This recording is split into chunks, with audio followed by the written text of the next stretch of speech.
Hello Palians, please raise your hand if you were overwhelmed with the trailer and the information that Singularity 6 released yesterday regarding the Elderwood and the console release. We obviously have lots of questions and I have done some digging and I'm going to do my best to try and answer some of the most important ones today. I've scoured the Palia website, I've watched some dev gameplay, and as a Palia partner I also have a little bit of exclusive footage that I will showcase. The dev gameplay that I watched I will link in the description below so you can fully explore that too. If you have any more questions that I don't cover, feel free to drop them in the comments, but let's get into this.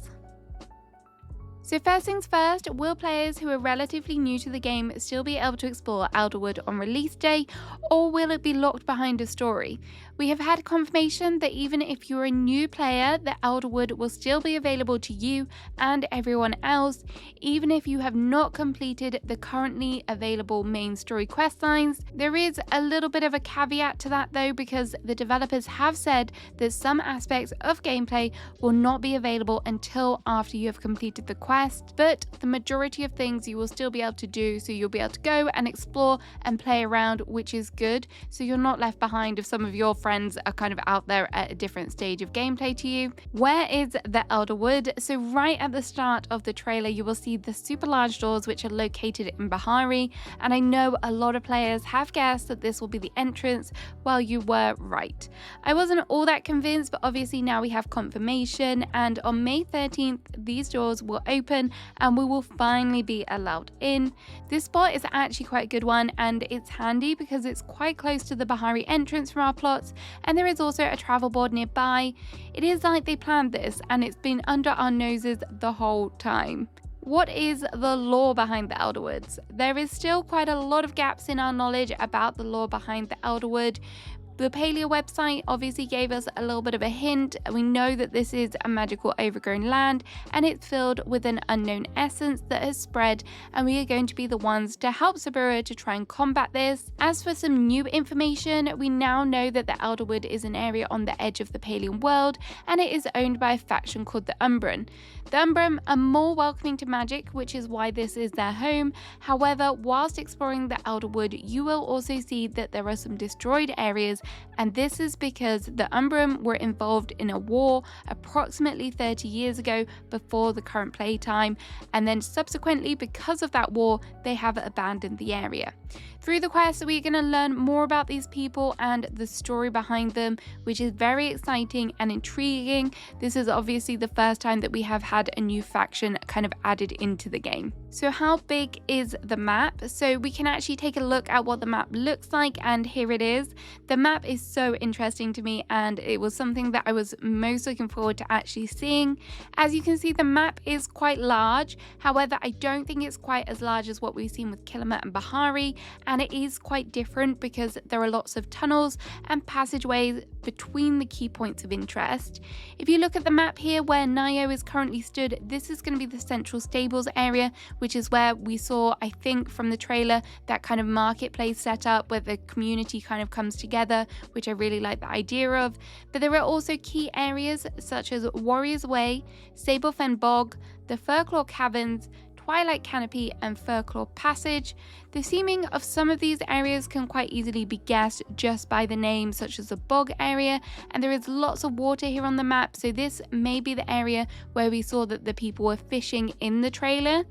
The purple dots and the name of the Twilight Canopy, I also think that this will be a safe bet that this is what featured in the beginning of the trailer also, with all of the players on their gliders jumping around, so that's pretty cool too. I do feel like the map feels very intricate and I hate to imagine how many times we're going to get lost.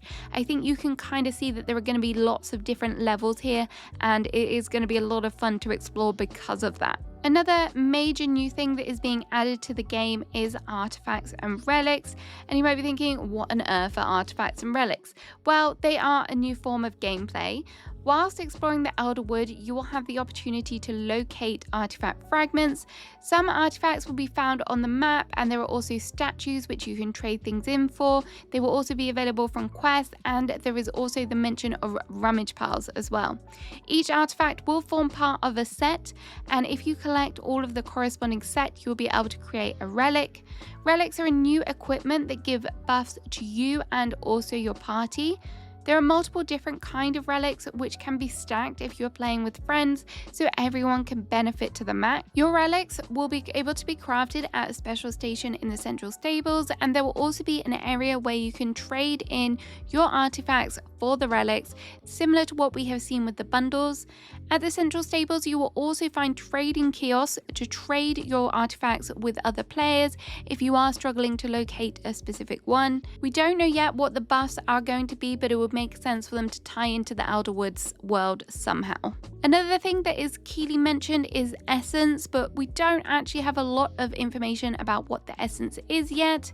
It does, however, appear that it is a collectible item that will appear on the map in purple orbs.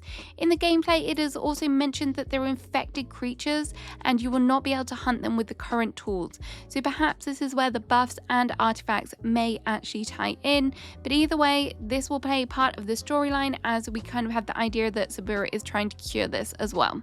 We mentioned hunting, so that kind of brings us on to the new creatures. And what are they? So we first have the rock hopper, which is a frog-like creature that can be caught with bug bombs.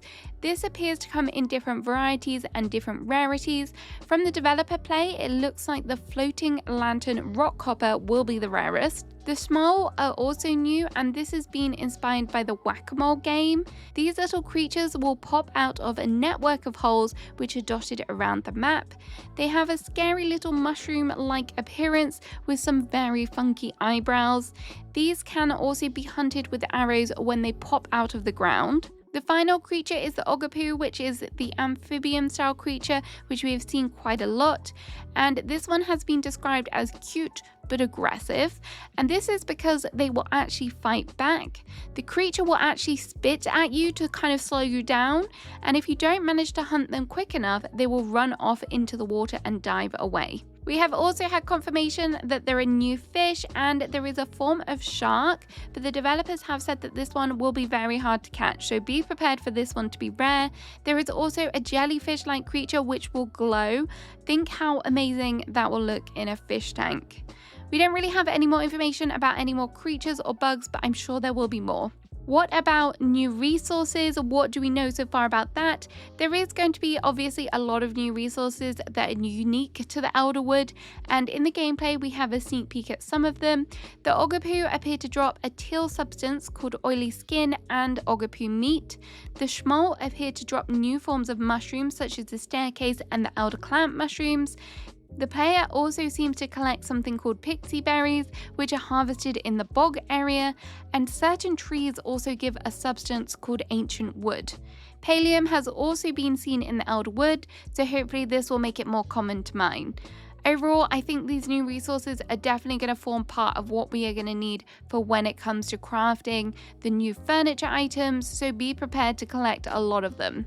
Another question which players will be asking frequently is whether we will be getting new crops, and from the trailer it is confirmed that we will be having at least 2 new crops. One of them is definitely going to be a pumpkin, as that is quite clearly displayed.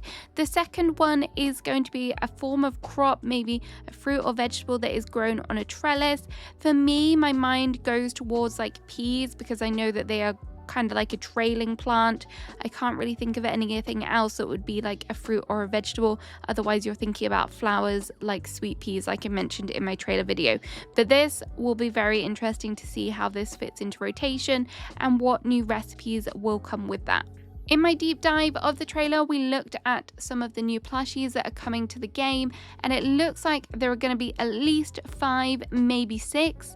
There is this blue guy in the corner, which I can't quite make out what it is, but I do not recognize it, so that makes me think that it is going to be a new one. There are 2 varieties of the Schmoll. Plushies, which are obviously these mush guys. He's not quite as cute as a fungi, I will say that. There is also a plushie on the table which looks to be a pig to me, but I think it has been taken from one of the plushie outfits that we have in the premium store, so I'm not sure if that is just detached from there and whether it will be an actual new plushie. There is also a rock hopper and an Ogapoo plush too. That is quite a few new plushies. Some of these will most likely be collected from drops when hunting, but we obviously don't have that confirmed as of yet. I don't want any more in the Veki Lucky Balls. My wallet cannot take that. Is there going to be a new NPC? Well, at the very end of the trailer, we saw a suspicious leg, which we do not recognize, and therefore I believe that this leg will belong to the new NPC.